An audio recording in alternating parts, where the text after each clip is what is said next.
We learned in the last tutorial that confidence interval around the difference of means is one way to identify statistical significance.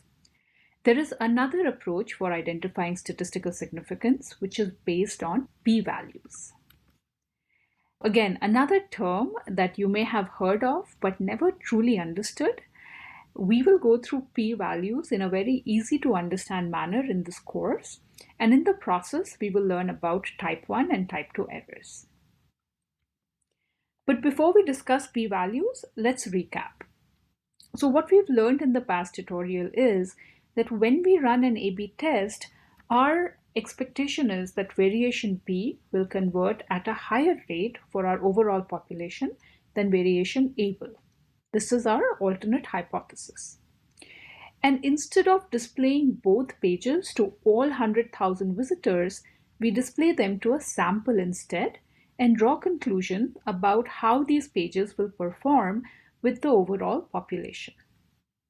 We also learned that in order for us to infer about the population, we use a quantitative method from statistics, which is called hypothesis testing.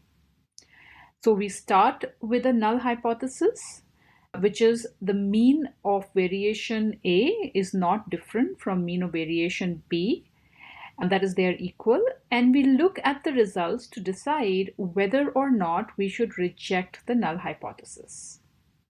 This is the process of hypothesis testing, as we have learned. So we have our null hypothesis and we made a decision based on the data that was gathered during the test. Now, based on test results, there are a number of things that can happen. We decide that the null hypothesis is true, and it is actually true. That means we were correct. We decide to reject the null hypothesis, but the null hypothesis was actually true. That means we've made an error. We decide that null hypothesis is true, but the null hypothesis is actually not true. That means we've made an error again. Or we decide to reject the null hypothesis and the null hypothesis is actually not true. So we are correct again in this case. If you have some prior knowledge of machine learning or statistical modeling, you would recognize that this is nothing but the confusion matrix. It doesn't matter if you're not familiar with that term. All it is a matrix where one axis denotes what the reality is for the population. So in reality, whether the null hypothesis is true or false, that is whether the mean for the populations is the same or it's different. And the other axis denotes what we are deciding based on the results that we are seeing from the test. As you can see, there are two different types of errors that can occur.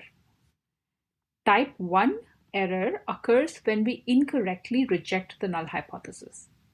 In other words, we conclude that the means are different, but in reality they are the same.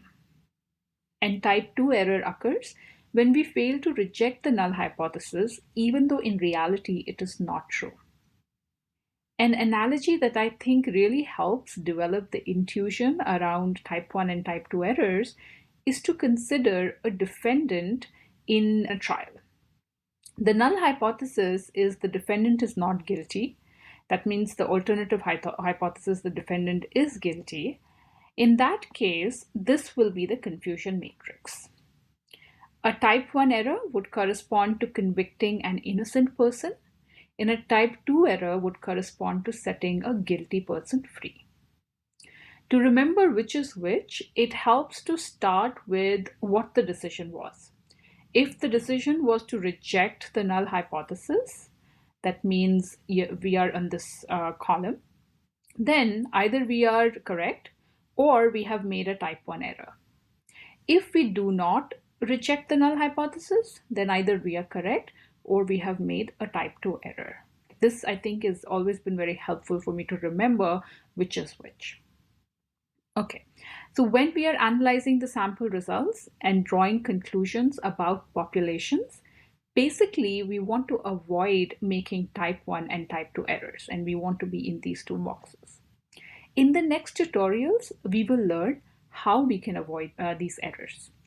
So that was all for this tutorial. See you in the next one.